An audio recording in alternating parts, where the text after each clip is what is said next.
अस्सलाम वालेकुम नाज़रीन, एक नए वीलॉग के साथ आपकी खिदमत में हाजिर हैं। मेरे साथ मौजूद हैं सीनियर जर्नलिस्ट सोहेल रशीद साहब। आज सुप्रीम कोर्ट में एक इंतहाई अहम मुकदमे की समाअत हुई है। जस्टिस काजी फायज ईसा की सरबराही में 3 रुकनी बेंच ने आज इस नुक्ते पर समाअत की है कि क्या जो मालूमात तक रसाई का कानून है उसका इतलाक सुप्रीम कोर्ट पर भी होता है या नहीं।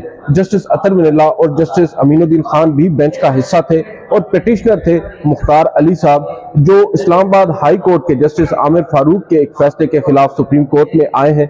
और जस्टिस काजी फायज ईसा ने इस अहम मुकदमे को अपने सामने समाअत के लिए मुकर्रर किया और समाअत काफी तवील थी, काफी इंटरेस्टिंग थी और कुछ चटपटे रिमार्क्स भी आज आए हैं। और अब इम्पोर्टेंट चीज ये है कि अदालत ने इस तवील समाअत के बाद फैसला महफूज कर लिया है। गो के जो आप कह सकते हैं रिटन सिनॉप्सिस है free can say attorney general for Pakistan और जो मेन पिटिशनर है उनसे रिटन सिनॉप्सिस भी मांगा है 2 हफ्तों के अंदर, और ये कह दिया है अदालत ने कि हम फैसला महफूज कर रहे हैं।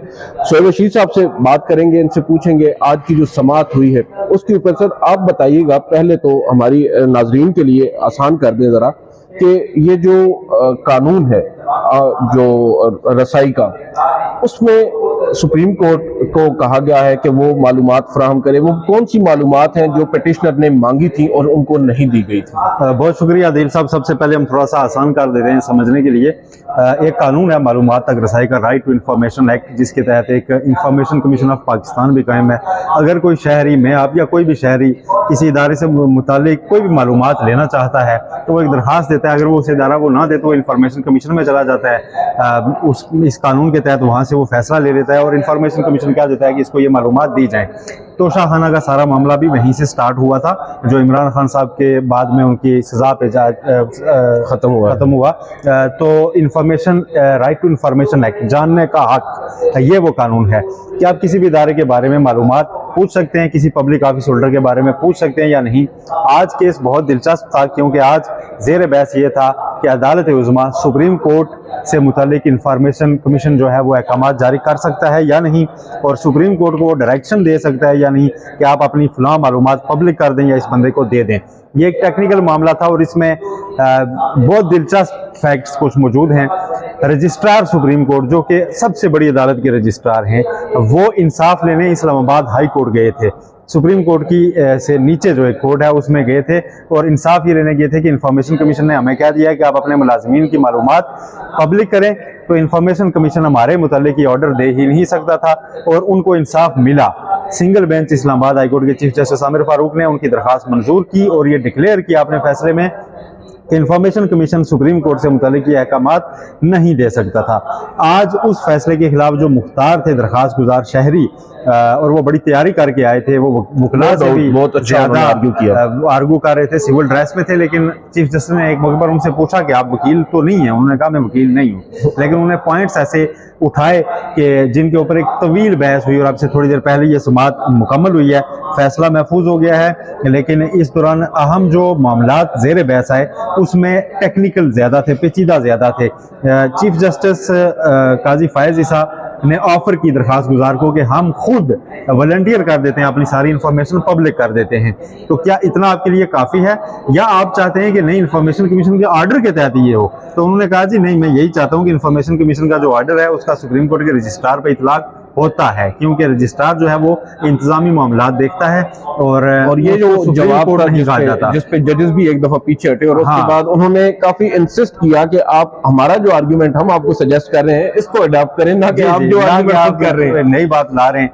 जस्टिस अतर मिनल्ला ने चीफ जस्टिस ने कहा कि कल को अगर इंफॉर्मेशन जो है कमीशन कह देता है कि आप अपनी फैमिली की, बच्चे कितने, क्या क्या, ये सारी प्राइवेट नोयत की इंफॉर्मेशन ये पब्लिक करें तो उसका क्या होगा? अटॉर्नी जनरल चूंकि कह रहे थे कि मैं हाई कोर्ट के फैसले के साथ खड़ा हूँ कि इंफॉर्मेशन कमीशन सुप्रीम कोर्ट के लिए ऐसा ऑर्डर पास नहीं कर सकता था, तो चीफ जस्टिस पूछ रहे थे कि कल वो हमारी पर्सनल इंफॉर्मेशन जो है, प्राइवेट इंफॉर्मेशन पब्लिक करने का क्या देता है? तो बीइंग सुप्रीम कोर्ट, क्या ये बहुत अच्छा होगा कि हम उस एक कमीशन को, जो कि एक बॉडी है, एक लॉ के तहत बनी है, उसके फैसले को यकसर नज़रअंदाज कर दें, इग्नोर करें?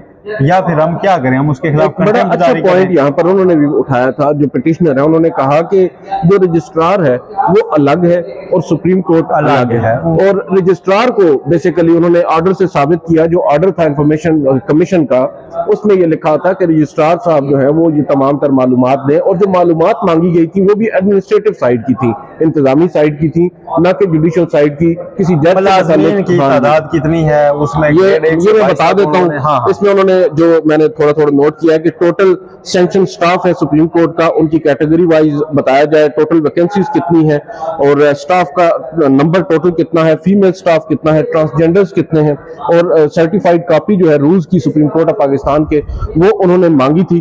चीफ जस्टिस ने यहाँ पर उनसे पहला जो सवाल किया, उन्होंने कहा कि जो कि मैं नहीं समझता कि मुझे ये सवाल पूछना चाहिए और ना ही मुझे हक है ये सवाल पूछने का, मगर मैं अपनी अंडरस्टैंडिंग के लिए आपसे ये पूछूंगा कि आपको ये इंफॉर्मेशन क्यों दरकार है, क्यों चाहिए थी। मैं सिर्फ ये जानना चाहता हूं। जिस पर दरख्वास्त गुजार ने भी बड़ा दिलचस्प जवाब दिया। उन्होंने कहा कि अव्वल तो मैं पाबंद नहीं हूं आपको जवाब देने का, मगर मैं यहां पर आपको बता दूं कि बुनियादी तौर पर जो मकसद है इस बेसिकली ट्रांसपेरेंसी, वो ये कह रहे हैं कि मैं ट्रांसपेरेंसी चाहता हूं और मेरा ताल्लुक जो है वो, उन्होंने पहले अपना ताल्लुक बताया था और उनका कहना यह था कि मैं पब्लिक की इंफॉर्मेशन के लिए काम करता हूं, कि मतलब डेवलपमेंट सेक्टर को उन्होंने बताया था। बेसिकली उनका जो मुद्दा था वो ये चाहते थे कि मैं ट्रांसपेरेंसी चाहता हूं कि क्या कुछ हो रहा है यहाँ पर, आम पब्लिक को पता होना चाहिए। और आइन के आर्टिकल 19A के अंदर ये नहीं लिखा हुआ कि सुप्रीम कोर्ट पाबंद नहीं है या सुप्रीम कोर्ट को एग्जेम्पशन हासिल है, नहीं दी गई बिल्कुल। और उसके मुताबिक, और इस पॉइंट के ऊपर हमें जो नजर आया है, तीनों फाजिल जजेस जो थे वो भी काफी हद तक अग्री थे कि इंफॉर्मेशन शेयर होनी चाहिए, मगर जो तरीका है वो भी ये नहीं चाहते कि एक इदारा इंफॉर्मेशन सुप्रीम कोर्ट के ऊपर कोई और इदारा जो उसे ऑर्डर दे, और अगर उस ऑर्डर से अग्रीव्ड होते हैं तो वो उसे कहाँ चैलेंज करेंगे? बिल्कुल, वो किस फोरम पे जाएंगे? क्या वो अपनी अदालत में रिट दायर करेंगे?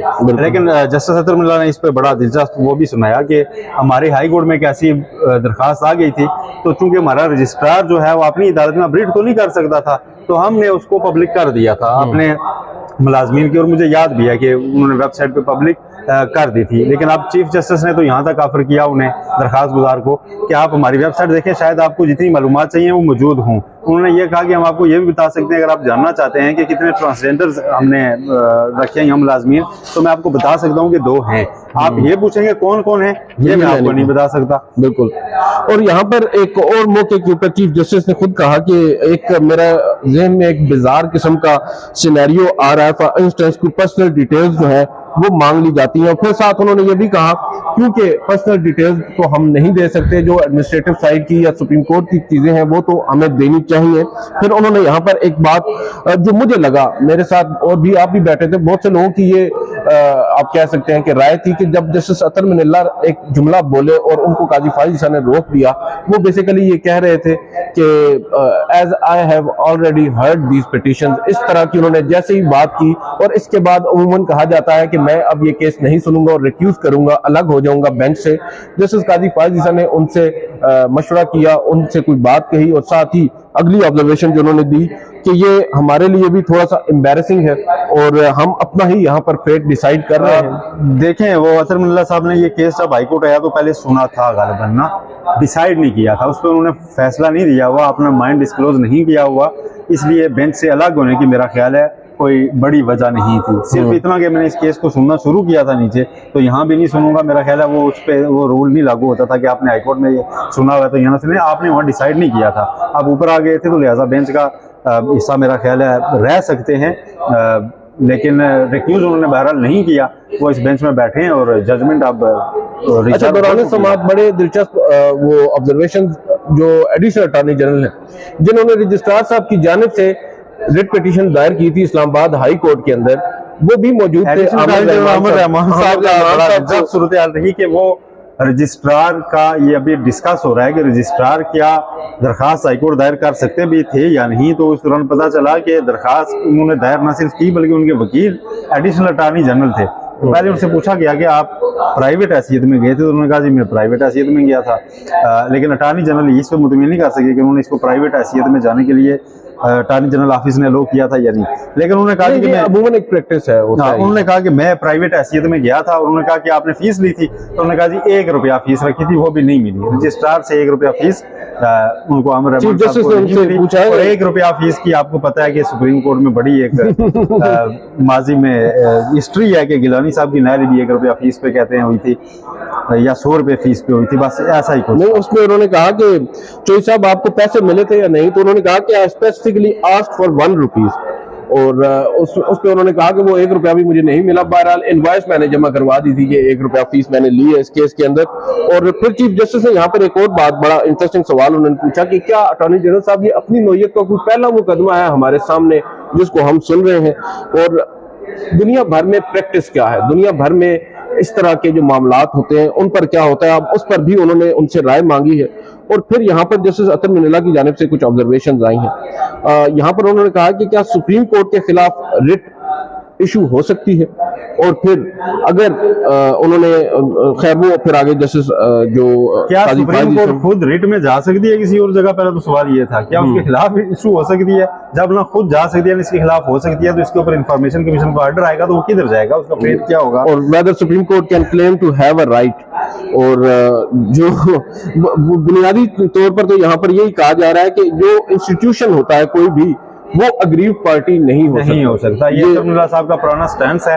उन्होंने सिर्फ इस मामले में नहीं, जब FIA कार्रवाइयाँ किया करते थे सहाफियों के खिलाफ तो कहते थे कि फलां इदारे के खिलाफ इन्होंने बात की है, तो तब भी कहते थे कि नेचुरल पर्सन की तरफ से शिकायत हो सकती है, इदारा नेचुरल पर्सन नहीं होता, इदारे की पॉलिसी पर तनकीद हो सकती है। अच्छा, एक बड़ी अहम ऑब्जर्वेशन जिस पर चीफ जस्टिस ने भी कहा था, जस्टिस अतर मिनल्ला का, कि ये बड़ा वेल लोडेड क्वेश्चन है, वो आप जरा बताइएगा कि जो पब्लिक ट्रस्ट है उसके ऊपर उन्होंने एक बात कही थी कि पब्लिक ट्रस्ट को कोर्ट के ऊपर पब्लिक ट्रस्ट होना चाहिए, और पब्लिक ट्रस्ट के लिए जरूरी है कि कोर्ट से रिलेटेड तमाम इंफॉर्मेशन पब्लिक की रीच में हो, रसाई हो। वो रसाई से तो तीनों जजेस या बेंच इनकार नहीं कर रहा था। वो कह रहे थे कि मालूमात हम आपको दे सकते हैं, पेशकश ये है कि आप खुद हमसे ले लें, उसके कमीशन को हमारे ऊपर जो है ना बड़ा ना बनाए।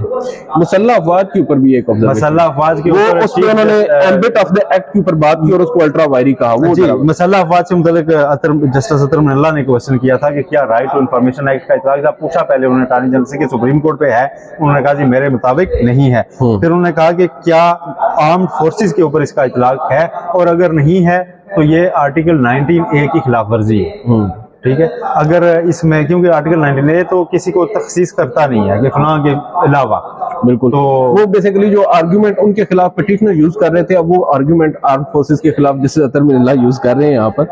और इसके बाद जो चीफ जस्टिस है उन्होंने एक सवाल पूछा अटॉर्नी जनरल से कि क्या हम जो फुल कोर्ट है वो तश्कील देकर जो रेगुलेशंस हैं वो फार्मुलेट कर सकते हैं, तो उसका अटॉर्नी जनरल ने कहा किया था कि आप कर सकते हैं। वो जब पूछ रहे थे कि अगर इंफॉर्मेशन कमीशन से एक चीज आ जाती है तो उसके खिलाफ कोई अपील नहीं, कुछ नहीं की, तो किधर जाएंगे हम? तो उन्होंने कहा आप फुल कोर्ट बिठाएं और खुद से आप एक जो है ना रूल्स के तहत अपील जो है ना क्रिएट कर सकते हैं। अच्छा, अभी तो उस पर उन्होंने एडिशनल अटॉर्नी जनरल साहब से पूछा, जो अपनी सीट पे बैठे थे, जिसने कहा कि आप मुस्कुरा रहे हैं खाली, क्या इसको आप अटॉर्नी जनरल से एग्री कर रहे हैं? अगर डिसएग्री कर रहे हैं तो आप रोस्टम पे आके बता दें, कोई मसला नहीं है, आपकी नौकरी खतरे में नहीं है। हाँ, क्योंकि अटॉर्नी जनरल की ऐसी बात कर रहे थे जिसपे चीफ जस्टिस ने कहा आर यू श्योर कि हम खुद से रूल्स बना के कोई अपील का राइट क्रिएट कर सकते हैं किसी भी मामले पर? तो आपको पता है अपील के मामले पे अब प्रैक्टिस एंड प्रोसीजर चल रहा है, तो यहाँ पर जजमेंट बात हो रही थी, यहाँ पे जो बात हो रही थी पिछले दिनों कि आप खुद बैठ के कर लें ये सारा मामला, कानून की जरूरत नहीं। उधर वो पार्लियामेंट पर डाल रहे हैं और इधर ये कह रहे हैं कि हम खुद कर सकते हैं। तो इसलिए चीफ जस्टिस से दोबारा आर यू श्योर, उन्होंने कहा आप ये बात कह रहे हैं? उन्होंने कहा जी मैं कह रहा हूँ। तो यहाँ पर अब इम्पोर्टेंट चीज ये है, क्या इस केस का इफेक्ट जस्टिस काजी फाइज ईसा के उस केस पर भी हो सकता है? जो फैसला अब इस केस में, लेट्स से अगर फुल कोर्ट को ये कहा जाता है कि फुल कोर्ट रूल्स बनाएगी, और दूसरी जानिब उस केस के अंदर supreme court practice and procedure act 2023 जो कि एक कानून है जिसमें चीफ जस्टिस के इख्तियारात को महदूद किया है पार्लियामान ने अपेरेंटली, उस कानून के ऊपर ये लोग जो जजेस हैं, बिलखसूस चीफ जस्टिस और दीगर उनके साथ उनके हम ख्याल जो जजेस हैं, उनकी राय है कि पार्लियामान कर सकती है, और दीगर जजेस की ये कहना है कि जो सुप्रीम कोर्ट है वो रूल्स फार्मुलेट करके या उनको अमेंड करके। अतर मिनल्ला साहब तो जब वो लाइव ब्रॉडकास्ट हुआ जो हियरिंग, उसमें भी ये कह रहे थे कि हमने खुद नहीं किया था तो इसलिए पार्लियामेंट ने किया, हम खुद करते रहते तो शायद ना होता। तो रूल्स की बहस तो एक चल रही है, तो आज हो सकता है कि आगे ये बात उस तरफ बढ़े कि रूल्स जो है ना डिलेटी के उनमें कोई अमेंडमेंट्स हों, और उससे सुप्रीम कोर्ट अपना जो है ना internally he house in order कर ले और उसको स्ट्रेंथन कर ले, तो किसी और लेजिस्लेशन की जो है ना वो ज़रूरत बाकी रह ना जाए। बिल्कुल। तो नाज़रीन, ये थी आज की तफसीलात। काफ़ी तवील हेयरिंग, अब कई चीज़ें हम यहाँ पर मिस भी कर गए हैं। बहरहाल मेन चीज़ ये है कि मुद्दा है क्या सुप्रीम कोर्ट की जो तफसीलात हैं वो आम पब्लिक को हासिल हो सकती हैं, और क्या सुप्रीम कोर्ट उनको फराहम करने की पाबंद है या अज खुद सुप्रीम कोर्ट उनको फराहम करेगी। इस सवाल का जवाब हमें 2 हफ्तों के बाद तकरीबन मिलेगा। 2 हफ्तों के बाद भी हमें जवाब इतना जल्दी खैर मिलता नजर नहीं आ रहा, क्योंकि 2 हफ्तों में तो उन्होंने अपनी सबमिशन फाइल करनी है, जो पिटिशनर है। मालूमात मेरा ख्याल है इस पब्लिक हो ही जाएंगी, लेकिन जो इंफॉर्मेशन कमीशन के ऑर्डर के तहत होनी है या नहीं, ये फैसला आना है। अच्छा, ये भी तो एक बहस है ना सर, कि जो मालूमात आप कह रहे हैं पब्लिक हो जाएंगी, वो पब्लिक ये 3 रुकनी बेंच के ऑर्डर से होंगी या फुल कोर्ट बैठ के करेगी? वो सुप्रीम कोर्ट खुद से वेबसाइट पे जितनी अपलोड हुई है, तो मेरा ख्याल है चीफ जस्टिस खुद करवा सकते हैं। नहीं, इसमें मुलाजमीन की तादाद कितनी है वो जाहिर है उनसे कंसर्न ले सकते हैं, लेकिन हाई कोर्ट में अगर ये पब्लिक की गई थी तो उसके लिए मेरा ख्याल है कोई रुकावट ऐसा है नहीं। इनफॉर्मली शायद पूछा जाए। बहरहाल देखते हैं इस केस में क्या होता है, लेकिन इसकी सिग्निफिकेंस काफ़ी ज़्यादा होगी आइंदा आने वाले दिनों में, और हम जर्नलिस्ट के लिए बड़ा इंपॉर्टेंट है कि हमें अक्सर औकात इन्फॉर्मेशन दरकार होती है जो कि हमें नहीं दी जाती, और कहा जाता है कि आर्म फोर्सेस के हवाले से तो इन्फॉर्मेशन नहीं मिलेगी। यहाँ पर सुप्रीम कोर्ट भी हमारे लिए जो है वो मुसल्लह अफवाज से कम ताकतवर नहीं है। देखते हैं जस्टिस काजी फायज ईसा का इस पर क्या टेक है। आज की इस वीडियो से इतना ही। मुझे और सोहेल रशीद साहब को इजाज़त दीजिए। अल्लाह हाफिज़।